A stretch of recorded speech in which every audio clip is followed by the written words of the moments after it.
Are you sure nobody followed us? Miranda Soledad asked. She was fit, black-haired, restless.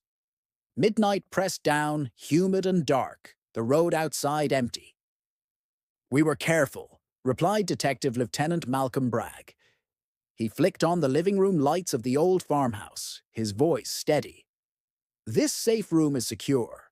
Only you and I have the master code. It changes every time the door closes. No windows, ceramic lined, bulletproof walls. Meals get delivered through the door. Once inside, no one can touch you. Bragg's presence was calm steel, years of martial arts, golden eyes like a tiger. In his grey suit, he looked more banker than cop. Miranda slipped into the safe room. Detective Sandi Dickson followed with a glass of milk.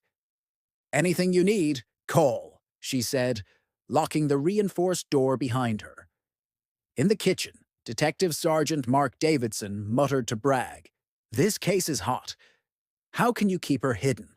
The department leaks like a sieve." "That's why only 6 people rotate guard," Bragg answered. "Anyone else shows up, hold them. No exceptions." As Bragg left, Dickson complained, "She's worth all this? We're babysitting a prisoner." "She can bury Richie Jimenez and his crew," said Detective Mike Bullard. "That makes her worth it." The farmhouse looked weathered outside, but inside bristled with surveillance, sensors, and an electrified fence. Davidson set the rotation. 2 awake, 1 asleep, breakfast in-house, relief at noon. Dickson was first to collapse into bed. By dawn, they were exhausted.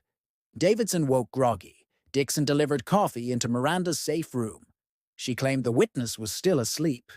Later, Davidson slipped in a breakfast tray, saw her under the covers, motionless. At noon, the relief team, Detectives Holder, Franklin, and Barger, arrived.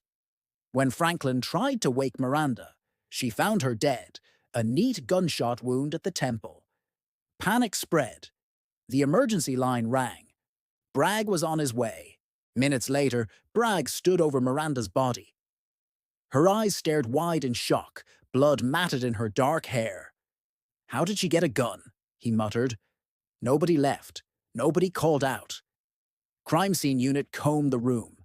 Medical examiner Dr. Leuenberger soon delivered grim news. "It wasn't suicide. Your revolver staged in there wasn't used. The bullet was .32 ACP, rifling from a Beretta Tomcat. Someone else shot her." Bragg felt his stomach twist. That meant one of his own hand-picked detectives had murdered Miranda under his nose. Bragg summoned Holder, Franklin, and Barger. "Arrest Davidson, Bullard, and Dickson, quietly. One of them killed her." The 3 were stunned. "It looked like suicide," Franklin protested. "That's what you were meant to see," Bragg said. "But the bullet proves otherwise." Interrogations began. Bullard was cleared first. Surveillance showed him outside during the critical window. That left Davidson and Dickson. Bragg ordered a new sweep of the grounds. Officers fanned into the woods. Within minutes, a uniform called in. A Beretta 30-32 with a silencer, half buried in brush. Exactly the gun Leuenberger described. Bragg studied it, jaw tight. Now they had proof, but not the shooter. CSU then found adhesive residue on the safe room latch. Someone had taped it down so the door never locked, bypassing the $1 million system with cheap metal tape. The killer had walked in unnoticed. Next came the question of the pistol's disposal. Bragg staged a test. Barger, a former college ballplayer, hurled a weighted baton across the yard. It landed nearly the same distance as where the pistol was recovered, 349 feet away. Only someone with a trained arm could have thrown it. Bullard and Davidson both played baseball, Bragg noted. But Davidson was on camera when he claimed to patrol. Then Officer Warden spotted something on surveillance. A blur arcing across a blind spot between cameras. Testing confirmed 2 small zones had been shifted, giving the killer cover to fling the weapon into the woods. Bragg confronted Davidson. You played quarterback in college ball. That throw could be yours. I didn't do it, Davidson insisted. Besides, Dickson played softball. Check her trophies. Franklin reviewed footage, Dickson delivering trays to Miranda, later stepping out back to feed birds. For a moment, she disappeared into the blind spot. Enough time for a throw. Bragg ordered her clothes retested for gunshot residue. Quietly, he prepared for a final interrogation. In the grey interrogation room, Bragg laid out the evidence. Tape on the latch, blind spots, the throw, the gun. Why, Sandi? Why kill Miranda? Tears welled. They had my mother. She's in England. Jimenez's people showed me a photo. Said they'd kill her if I didn't. I didn't. Bragg slid a phone across the table. That picture was from her Facebook.